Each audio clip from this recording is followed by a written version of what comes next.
So good day to our viewers. This is AAA Live, where your academic goals are advanced and achieved. Join, follow, and like and subscribe to our Facebook and YouTube channels. So this is Attorney Amian April M. Alcazar, PhD, and I'm your host for today. So we are joined live now by Mr. Robert Kennedy. So he's for the Water Resource Management of Tetratech. So good day to you, Robert. Maybe you can give our viewers some greetings for our discussion today. Yes, April.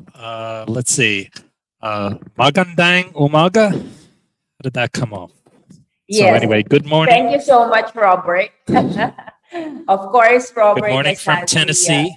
Yes, has had the experience of visiting our country, and we look forward to you returning again, Robert. Of course, he travels all around the world where it's surrounded by water, as we are in the Philippines, correct?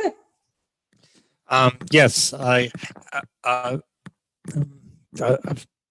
not been to the Philippines, actually. My colleagues have been to the Philippines. I've been to the closest I've been is Indonesia. Also surrounded by water. East Africa, close to water. And I work in the desert Southwest with the Navajo Nation, the desert Southwest of America, where there's no water at all. Yes. So I hope that we dust, will be able to swim to the Philippines very soon. Yeah. Okay. So Another. anyway, maybe you can tell us a little bit really, not just about your interest in water, but how and when you were a young person, what sort of interest did you have, and what led you to pursue the field of study that you are currently have studied and pursuing? Well, my path was not direct. Yes, and not from A to B. No, it's when I was a very young person, the first thing I was really interested at age 5 was art. Yes. And, I drew with pencils and pen and ink at 5 years old. I taught myself perspective drawing because I noticed that what children, me and my fellow children, drew on paper didn't actually look like real life. And I said, wait a minute. Creative imagination. To be the same. Yes. So I had to figure out what perspective is, which I did. Then my parents sent me to a religious school, Catholic school, and they taught us earlier than most Americans. Yes. They taught us Latin, like the old Romans used to speak. Yes. And so for the young people listening to the call, the thing I would recommend first is study at least one foreign language, preferably more, and start as young as possible. Learning a language young, when a young person learns language, a different part of their brain is used. Physically, a different part of the brain is used. It's over here. When you learn it as an adult, it's back here. It's a different part. It's different learning altogether. Learn it young, because when you're young, language is easy. When you're older, language is hard. Math, it's the other way around. So anyway, art and language. And then after language, very early, I was interested in geography, because our classrooms in the Catholic school, they had big maps of the world. And I was always looking at the maps and not at the nuns who were teaching. I was looking at the maps, thinking about those mysterious place names and what it would be like there, what it would be like to go there. That's what I was thinking of. And when you learn geography leads to history, because when you learn about someplace else, you're going to learn about their different history. And then math can come after that when your brain is more ready for it. So those are the things I started with: art, language, geography, history, math. Notice that none of that is engineering, which is what I do now. But Yes, exactly. that that base prepared me to Mm-hmm. be a creative engineer, and creativity is important in an engineer. Mm-hmm. Um, on a prosaic level, being a Yes. creative engineer will assure that you always have a job. And, Yes. always having a job is important. Now, Yes. you asked about field of study. Yes. Well, Mm-hmm. I didn't have a field of study. I had five Five before I fields of find. study. Yeah, I went, it took me a long time to figure out what I wanted to do in life. But then you So I explored. So that started. was like the first instance, Robert, right? To really Yep. set aside the time to explore before Yep. eventually identifying a specific interest, correct? Yes. Yes. And I believe, um, if you have if you have the luxury, and it is a luxury, but Yes. if this is available, that the purpose of an undergraduate education is to be Mm-hmm. exposed to everything, Mm-hmm. take as many different classes as possible, and Mm-hmm. touch everything a little bit, and Mm. thereby you maybe, hopefully, you Yes. will know what it is that your where your gift is. Mm-hmm. And the gift is important. Everybody has a gift. Yes. Most people don't know what that gift is. And Mm-hmm. I've always said the hardest thing in life is to know what you want to do. That's the Yes. hardest thing, to figure it out. Some people are Mhm. lucky and they know from a very Right away. early age, Yes. I want to be an astronaut. I want to be a fireman. I want to be a lawyer. I want to, they know. Most people, they're not so lucky. They have to figure it out. So Mm-hmm. in undergraduate education, touch everything. Mm-hmm. You'll figure out what you like Yes. and what you're good at. And those Mm-hmm. aren't always the same thing. So Yes. hopefully, if you touch a lot of things, you'll find something that you both like and you're good at. Mm-hmm. And if I can skip ahead to the end, Yes. it's important to find your gift, Mm-hmm. because in the world that's coming, Mm. what you're going to be selling is your time Mm-hmm. at exercising a gift. If you do something, if you work in some field where you're just average, Yes. you're probably not going to keep that job um, Mm-hmm. for your whole life. But if you find the one or three things the one thing that you're uniquely good at, Mm-hmm. that you can sell forever and stay employed. Yes. So I So, think what you were summarizing is one is exploration. So that's what you were talking about, touching on the different fields, if at all possible, a person had that luxury. Then pinpoint the interest. As you said, it may be one or two that you feel very strongly. And finally, to find that gift or aptitude or skill that is uniquely our own. So can you tell us the kind of experiential learning and career trajectory that you underwent with this sequence of events that you undertook in a nutshell? oh, a nutshell. How much time do we have, by the way? Oh, well, I hope not the whole day, Robert. Okay, okay. Um, Okay. um, so also when I was young, Mm-hmm. um, I began traveling in Yes. my mid-teens when I Mm-hmm. was age 15 or Yes. so. Mm-hmm. Nowadays, um, for young people, Yes. especially in the developed world, it's very common to travel. But when I was in my teens, it was Mm-hmm. pretty unusual to go a great distance from home. Yes. But when Mm-hmm. I traveled the first time, Yes. it was like being infected. I mean, the travel bug bit With you. hard, and I Very traveled hard. It a is. lot, as often as I could, everywhere I could. Yes. I was traveling Mhm. overseas before I was 18. Mhm. and living in other countries and learning other languages.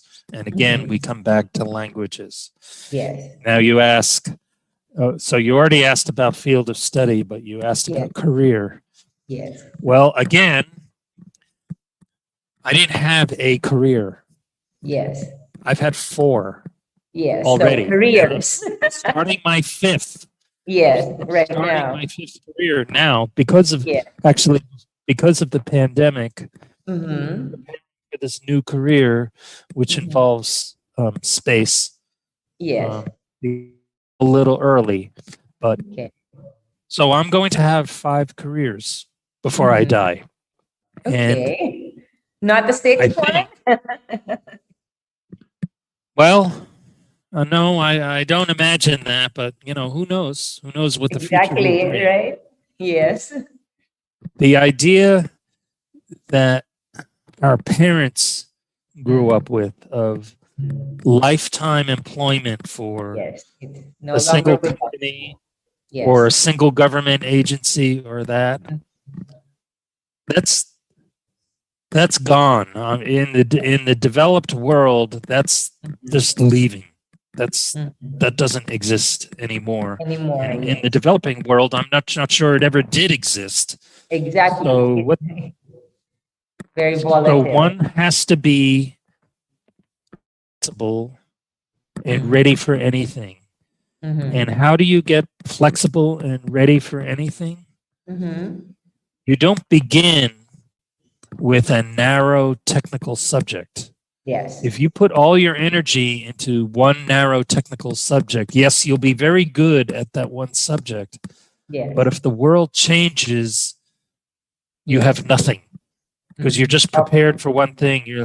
You're like those specialized organisms or forms of life. They grow up Mhm. in some little niche and they're Yes. perfectly adapted to the niche, but then nature But changes and they're finished, right? mm, Because they're so extinct. perfectly adapted to Mhm. what truly. So Yes. I come back to that basis of Mm. language, Yes. history, and Three. math. A Mhm. grounding in those Yes. prepares you for anything.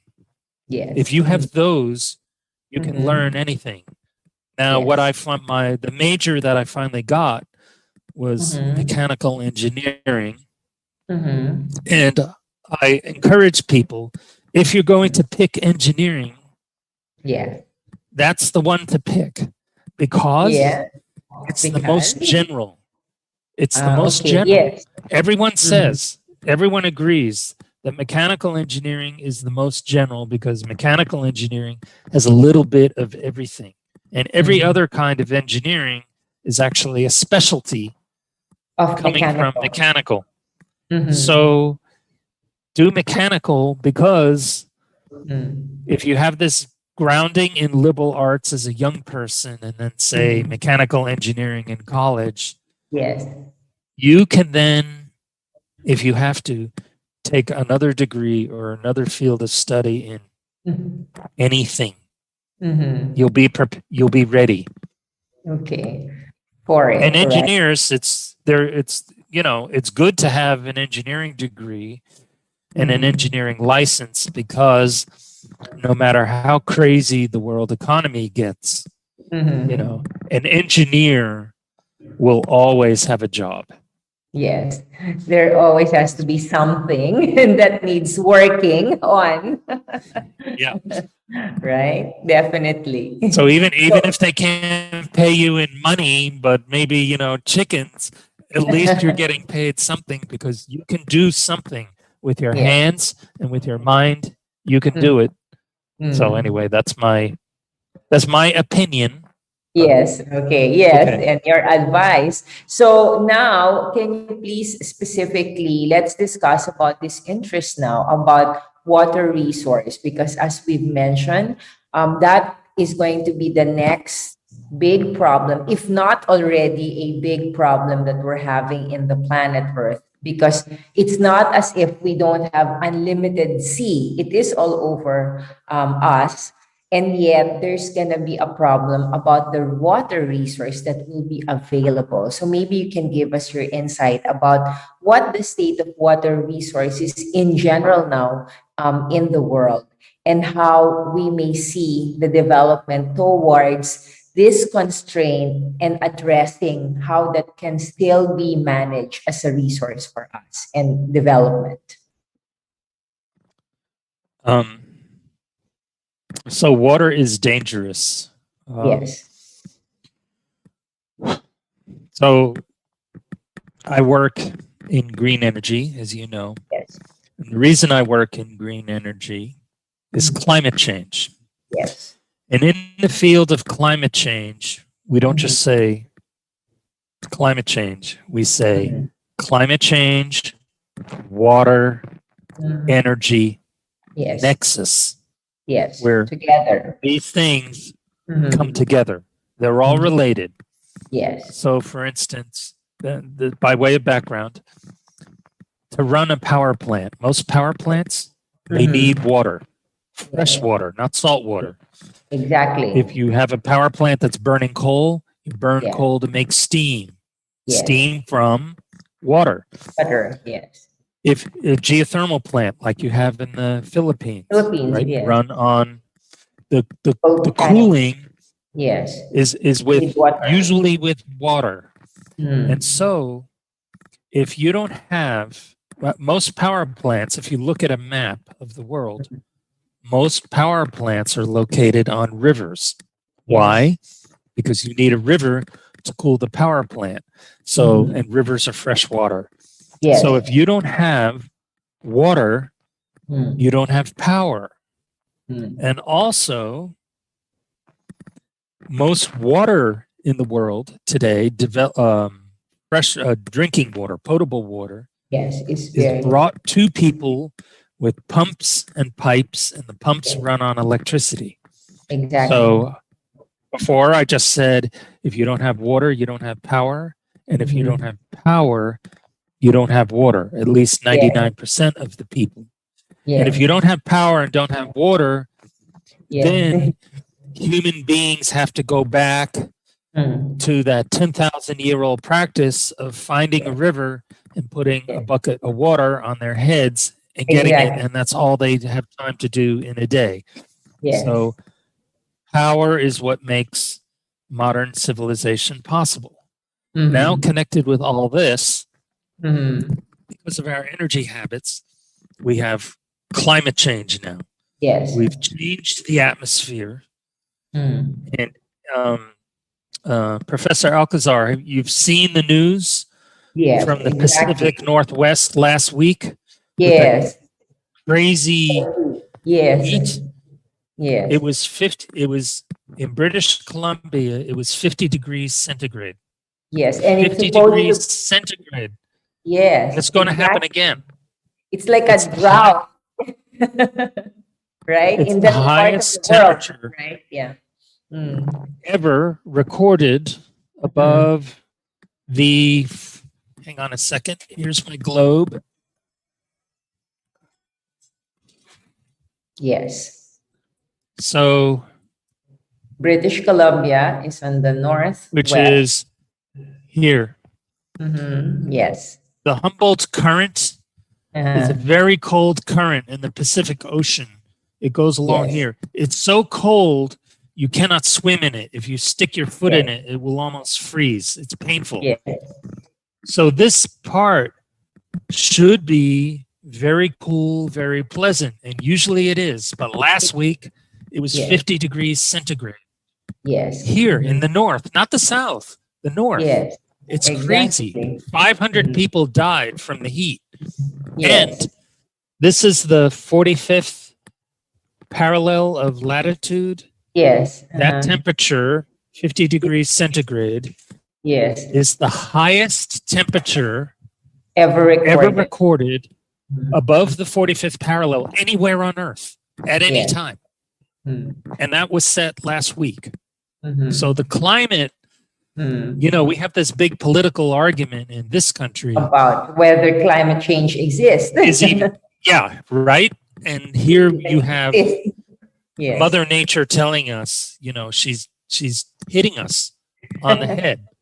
It Like does exist. Yes, like the nuns used to do, hitting me with a stick when yeah, when my writing wasn't good. And Mother exactly. Nature is saying, Yeah. this is happening. Yeah. So energy and water and climate Water change, they're all related. So if you're going to work in one, you have to know something about all the three. other. Yes, exactly. And so I became interested in climate change about, over 20 years ago. I mean, I knew it was coming, and I've been working in that area since 2000. I've been writing papers, and in 2007 I started working, as a consulting engineer in this area. And so I knew the climate change in energy and water are related. And about water in particular, um, power is nice. It gives us this computer right here and the lights overhead and things working. But having a glass of clean water Yes. versus dirty water is the difference between life and death. Yes. So I always tell people, electricity is civilization, but water is life. Life, yes. And it's as simple as that. And most of the diseases of humanity exist in the water. You get them from the water. So clean water is really important. So all these three things have to be working together. You have to have an energy system, and you have to have a water system, and you have to operate these systems in accordance with protecting the climate.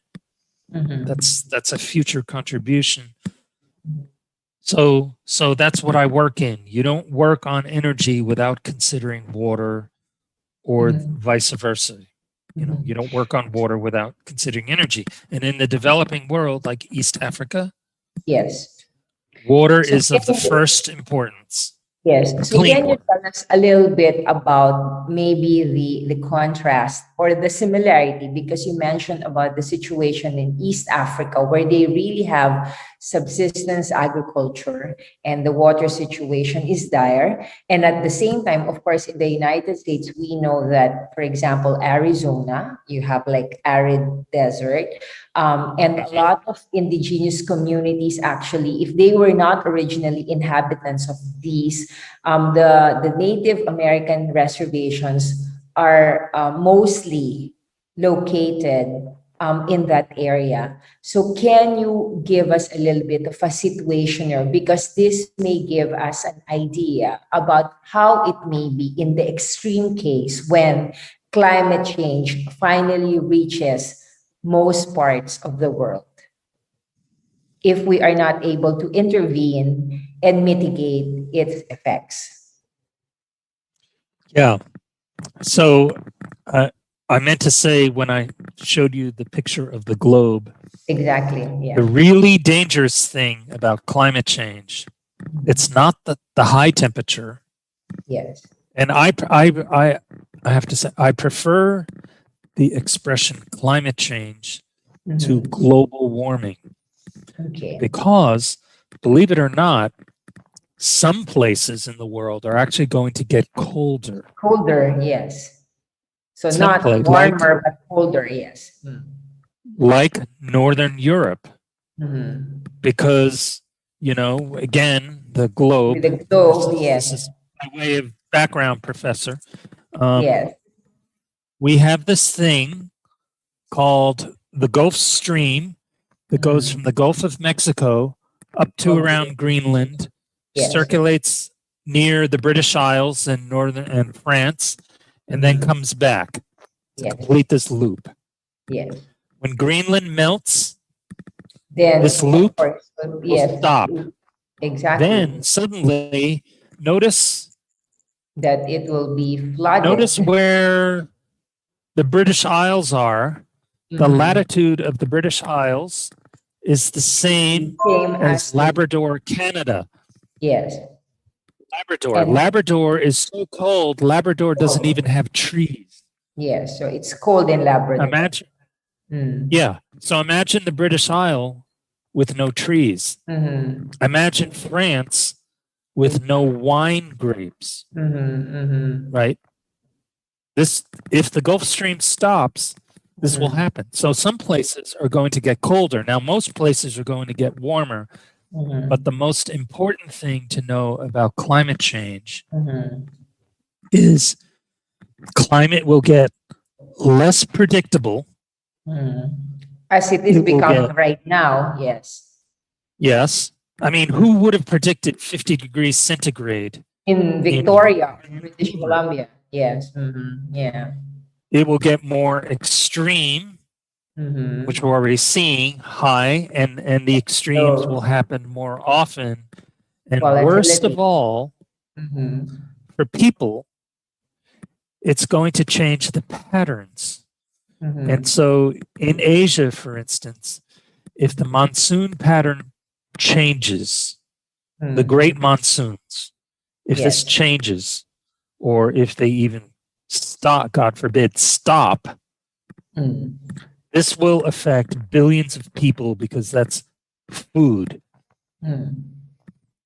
Okay, And so that's that's the background is climate change. If it changes the patterns of rainfall and precipitation, that affects food, and that affects billions of people, and that wars could start over that. Now, getting back to your question about people in East Africa and Native Americans, let me start with the Native Americans, actually. And so before the Europeans came to North America, you know, Native Americans have been here 15,000 years, maybe even more. Now, the peoples in the Southwest whom you are going to meet, they're relatively recent arrivals. They came from other places in North America and they ended in the Southwest. Before they were in the Southwest, there were other peoples living in the Southwest who are gone. Okay. Those The other people, like, yeah. well, that was in the Southeast, and they were killed by European diseases mostly. But in the Southwest, they were killed by climate change. That happened hundreds of years before the Europeans showed up. The climate changed as it is changing now, and the Southwest got hotter and drier, and their agriculture collapsed, and the people disappeared, and only their houses are left behind. These are the ones we call the Pueblo people. Yes. And their societies collapsed so badly that at the end, people were, their agriculture collapsed, the water disappeared. And at the end, people were building homes of stone high on a cliff. Yes. To protect themselves from their neighbors. Because their society fell into cannibalism before it disappeared altogether. So first there was agricultural collapse, then there was disorder, then there was crime, and then the end. Extinction. And then extinction for them. And then other peoples moved in. And the other peoples adapted to dry land agriculture. Yes. So the Navajo, for instance, which is actually not even their real name. That was a name given to them by the Spanish. Yes, in the same way Apache. Yes, their real name. Yep. I don't know what the Apache's real name is, but the Navajo real name, Diné, which means the people. People, right? The people. Diné. Yes. So I can say Ya'atia, which is hello. Yeah. I'm learning a little bit of Navajo. A very interesting, strange language. So they had dry land agricultural practices and also dry land what we would consider ranching. In other words, pastoralism with animals. Mm-hmm. And these are their traditional methods, which they still know. But since the Anglo-Americans took over the middle of North America, the majority European culture forced upon the Navajo majority European methods of agriculture. Mm-hmm. But those methods are suitable for good times with a nice climate and normal rainfall and etc. Those methods are not suitable when the climate is going crazy and the rainfall patterns are going crazy. So the Navajo right now are working on, they've kept the old ways alive. Yes. But they have programs now internal to the Navajo. They're not really supported by the U.S. government very much, unfortunately. But the elders are trying to teach the young these traditional methods of agriculture and pastoralism so that they can survive what's coming. Yes. And as I say, the U.S. government really isn't on board. I mean, in my opinion, they should be, but you know, there's a lot of things that I think should happen and don't. Yes. Anyway, the Navajo are working on this. Now, East Africa is a somewhat different story. East, let me say this. You have the continent Earth. Yes. The world Earth, the planet Earth. Very complicated, 200 nations, 6,000 languages. Okay. If you look at the continent of Africa, Africa could be a planet all by itself. There are so many peoples and so many languages and so many cultures. It's complicated enough to be a planet all by itself. If you divide Africa into 4 pieces, north, south, west, and east, each of those pieces could also be a planet by itself. It's so complicated. So I work in East Africa. I don't work in the other 3 parts, but just East Africa. And, people walk around and say, oh, the Africans. It's not the Africans. In any one of those countries that I work in, like Uganda has almost 80 local languages. Ethiopia has almost actually more than 80 local languages. Those are just 2 countries of about 10 in East Africa. So you can't just say the Africans. It's crazy. It's like calling the planet Earth and saying well, what do the Earthlings think? There's 8 billion Earthlings, and every one of them has an opinion. Yes. So exactly. Africa's kind of like that. It's very complicated, and the geography is also, and the ecology is extremely complicated. And the most complicated of the 2 most complicated country, well, no, they're all just tremendously complicated. Ethiopia is crazy complicated. They're high, they're low, they have all these local languages, they have all these different local plants, high and low and in between, that exist nowhere else on Earth. So all of these local people, and there are hundreds of different tribes and languages, every one of them has a system that they've grown up with for thousands of years that they can live on. I mean, not in a modern economy, but if they were subsisting, and they can make a Ethiopia living being that one way. of the oldest civilized, or one of the oldest inhabited places on Earth. It's the oldest. It's where we're from. Yes, exactly. in Ethiopia has a number of provinces, 10 or 11 provinces, and one of them is called Afar, A-F-A-R. And Afar, oh, I wish I could show you the picture, but I can't take the time. Yes. But you know that little she's Pygmies. about 3.5 feet high, Yes. Australopithecus afarensis. They Is call her Lucy. Yes. And I met her, so to speak. Her skeleton is in the National Museum in Addis Ababa. And Yes. you know, she's about 1 meter high. Mm. And her name, Australopithecus, that's a form of human before Homo sapiens. So before we really were human. Yes. But that was just before us.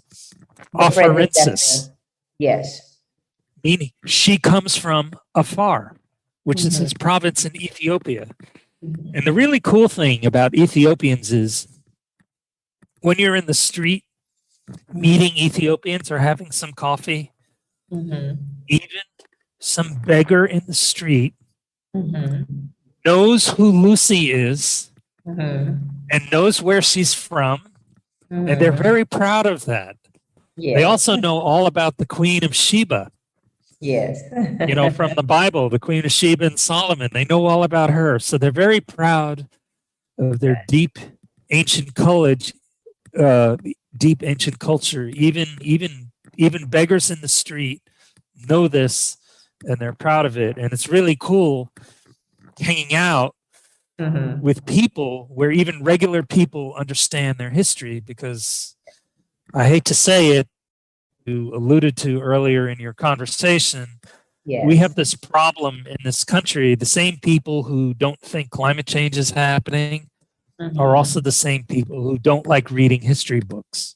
Yes. So let's talk about positive things. So in East Africa, so there's all these traditional, numerous hundreds traditional peoples, and they have knowledge. And one of their sets of knowledge for each of them, each of these hundreds of tribes, is a set of plants and animals and ecosystems that they know how to manage and make living in.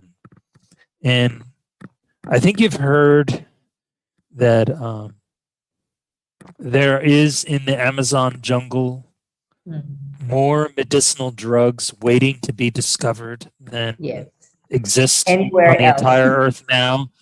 They're just in there. Probably in the Philippine rainforests as well. Exactly. Yes. For sure in the Indonesian rainforest and in Borneo and in in East Africa are these unique plants and animals that people know how to work with. So this is like a genetic library, and it's irreplaceable. And if we lose it because of either climate change or cultural imperialism, and by the way, it's not just Western cultural imperialism that the Africans have to worry about. I'll get to that. But if we lose those genetic libraries, they're irreplaceable, and we're going to regret it. I mean, well, it'll be lost, so we won't know what we've lost. What we've lost.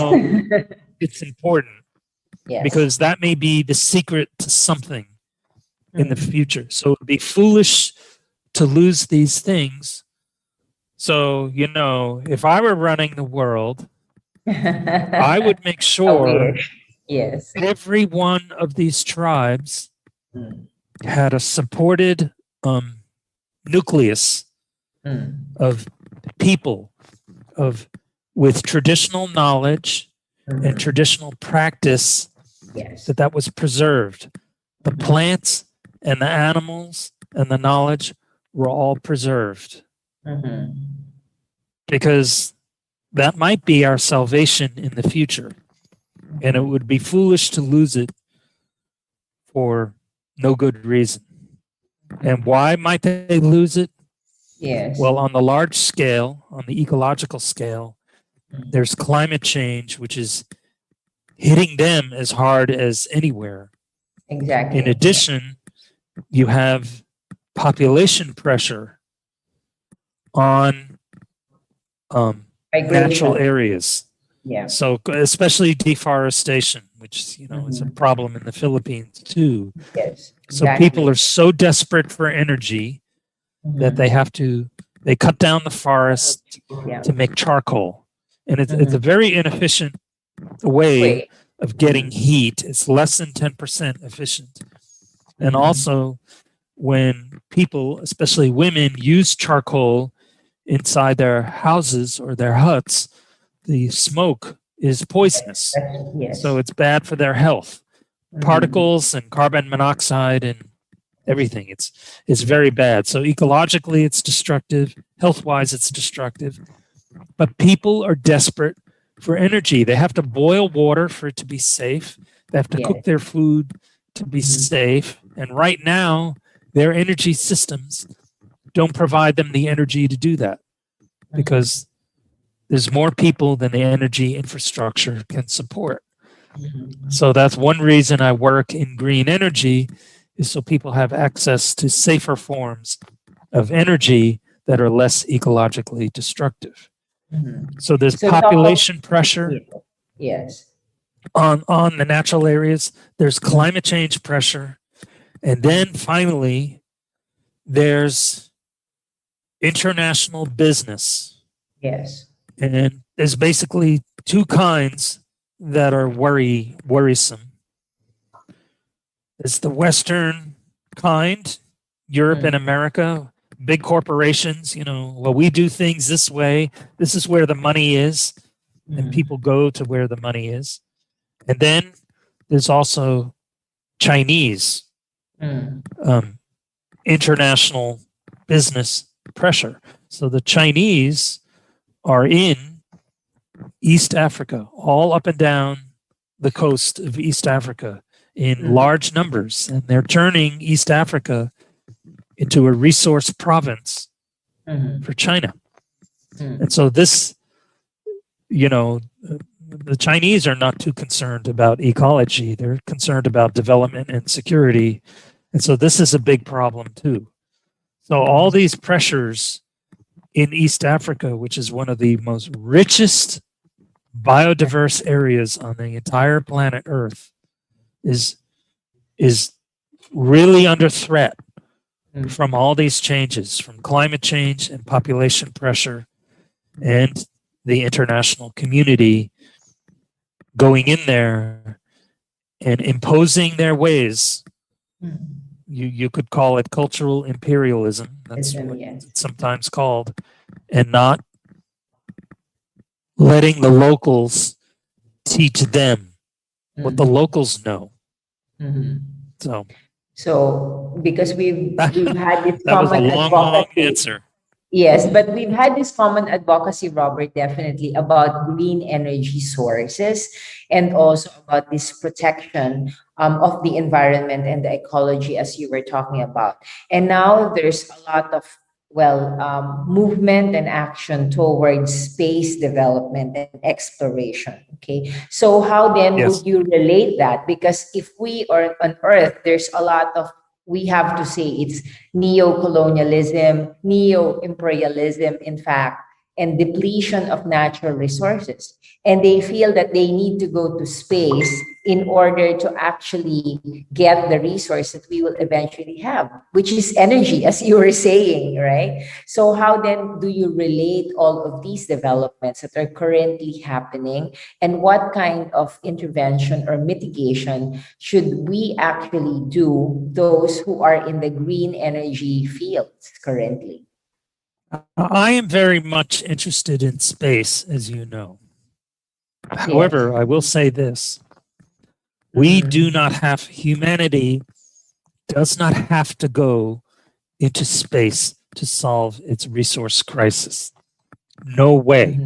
It's not, it would be nice to go. We should go for the long-term future. But technically speaking, it's not necessary now, because if you calculate the biodiversity. Well, let's talk about energy. Yes. The human race, all 8 billion of us, right now use 600 exajoules of energy per year. That's everything. This is actually the slide. That's all the oil, all the coal, the nuclear power, hydropower, the wind, the biomass, the solar power, even burning poops. Okay. If you include all of that, that's already 600 exajoules. An exajoule is 10 to the 18th joules. So that's a really big unit. Big number, yeah. 10 to the 18th joules, 1 times 10 to the 18th joules is about 200 hydrogen bombs. Okay. So the exajoule is a really, really big unit of energy. Yeah. And we use 600 of those every year. Every year. Everybody, all nations, all people. Yeah. However, what can we actually produce? The amount of sunlight, just the sunlight hitting Earth, the amount of sunlight that hits Earth in 1 hour is equal to what the entire human race uses in 1 year. 1 hour, 1 year. 1 year. That's a 10,000 to 1 difference. There are 8,766 hours in a year. So that means from the sun alone, we are getting, yes. In fact, it is our biggest source of energy by far. After all, it is sun power that created the coal that's in the ground. It is sun power that created the oil that's in the ground. It is sun power that causes water to evaporate and then fall as rain, which drives the hydro cycle, which we have hydroelectricity plants. So we get 10,000 times as much energy from the sun as we use as we require on Earth. So there's plenty of room for us to make more solar panels and more solar hot water collectors and get this energy with zero environmental impact. We could get everything from the sun. Now let's talk about the field that I work in also. So I work in solar. That's what I do for the Navajo. Yes. And I work in geothermal. Yes, exactly. Geothermal, there's enough heat energy. And you know, Philippines is like one of the geothermal one of the world's top 3 countries for geothermal power. I mean, you have the best resource. Volcanoes. Africa, right? Your whole island, your whole archipelago is just a bunch of volcanoes, right? Exactly. One just erupted last week. I heard. Yes. So in East Africa, they don't have volcanoes. What they have in East Africa is that the earth is splitting. That the earth is breaking open like it is on the west coast of the United States, with California is separating from the rest of North America. Well, the same thing is happening in East Africa. The top part of Africa, North Africa and West Africa, is breaking away. Well, I should say the bottom part, South Africa and East Africa is breaking away from the North and the West. And 30 million years from now, there's going to be a great big ocean the size of the Indian Ocean between the 2 pieces. That's how fast they're moving. Now, whenever the earth opens, as you know, heat comes out. So in the Philippines, the earth is coming together and you have all these volcanoes. In Africa, the earth is coming apart, still heat's coming out.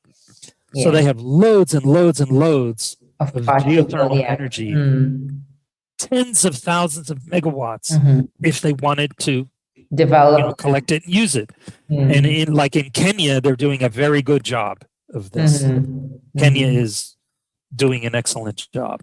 So if you look at the geothermal energy on all of planet Earth, the amount of geothermal energy that comes out in volcanoes like in Iceland or in Chile or in the Philippines, Japan, if you add all that up, that amount of geothermal energy is equal to what 1-to-1 to what the whole human race uses.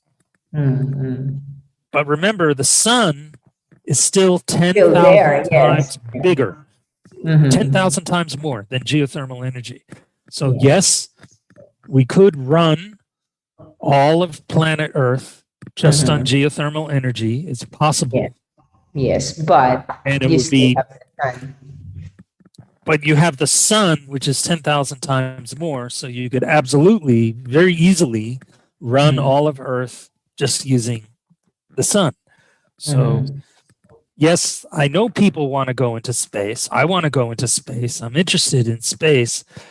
But to say space is the way to solve our resource problem here?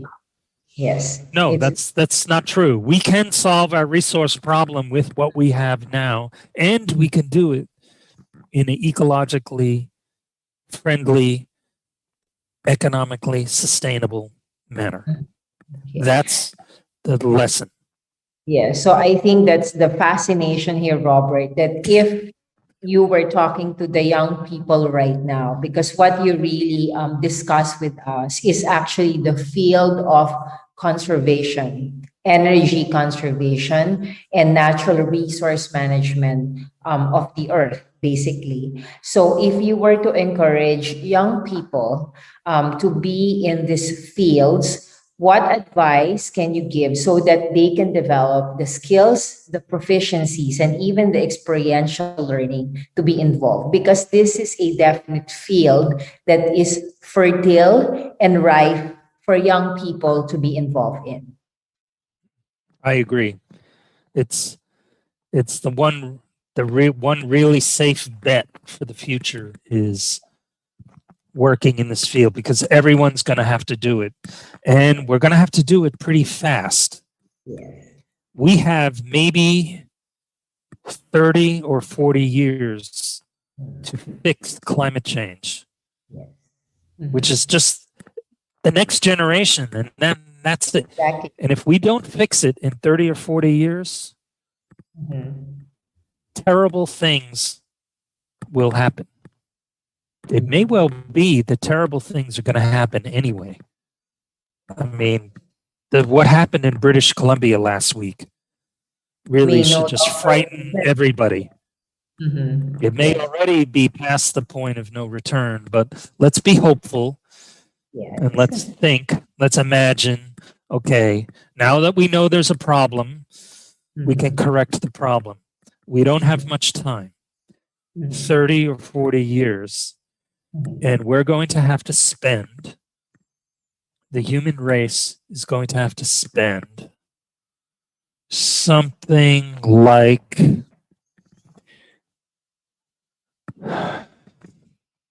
$50, maybe even $100 trillion.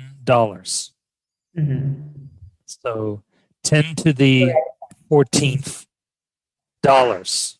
Now, if a person has a salary of, say, in the developed world, a really good engineer has a salary of 10 to the 5th dollars, then 10 to the 14th over 10 to the 5th is 10 to the 9th. That's 1 billion. There's enough work to be done to keep 1 billion engineers busy for the next 40 years. That's how big the job is. 1 billion engineers, scientists, technologists. That's how big the job is. So, absolutely, any young person who has some scientific skill or math skill should be looking to go into green energy. And How do you learn about green energy? Well, you could do it the way I did, which is to learn about other people's languages, other places, geography first.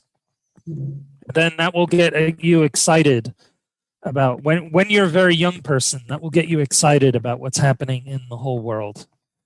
And then, you can start as a young person taking as much science as possible, as much math as possible, as much language as possible. And then you notice I never said engineering. Yes, exactly. Yes. These are the basics. It doesn't have to be engineering. But if you take those things, history and language, geography, and math, and science, you'll be ready to work in this area, which there are 1 billion jobs waiting. If we're going to survive, we're going to have to put 1 billion people to work fixing this problem. So with that, Robert, I'm sure our viewers were so enamored with your discussion. Okay. Of course, it is an advocacy that we would like to actually push its sustainable green energy for the world. And so with that, I hope you can give a few words towards this encouragement to all our viewers before we end our discussion, Robert. Sustainable green energy for the world. Well, sustainable means something you can do forever. Yes. Right now, the mode we're in, we cannot do it forever. We're running into the limits of the system and we're using up things faster than they were created. Yes. So sustainability is to change to a system that you can do forever. Sustainability does not mean poor. It does not mean a lack of opportunity. It just means doing something intelligent, doing it in an intelligent way rather than in a wasteful, stupid way. We can, all of us, we can still have a good life with the good things in life, good food and good drink and a life of the mind. Yes. And travel. We can have all that. In fact, the only way we're going to continue to have those things for the future is to change to a sustainable economy. Because if we don't change to a sustainable economy, actually, almost nobody will have those good things in life. And so you asked me to encourage people. I would say to people, it's your duty to help make this new system happen. It's your duty. And if you, as a young person, get a grounding in these things, languages, history, math, geography, science, you will be prepared to do your duty in the generation to come, which will be a challenge for everybody. We're all here on one planet. We're in the same boat. And so all the people in this lifeboat, we have to work together.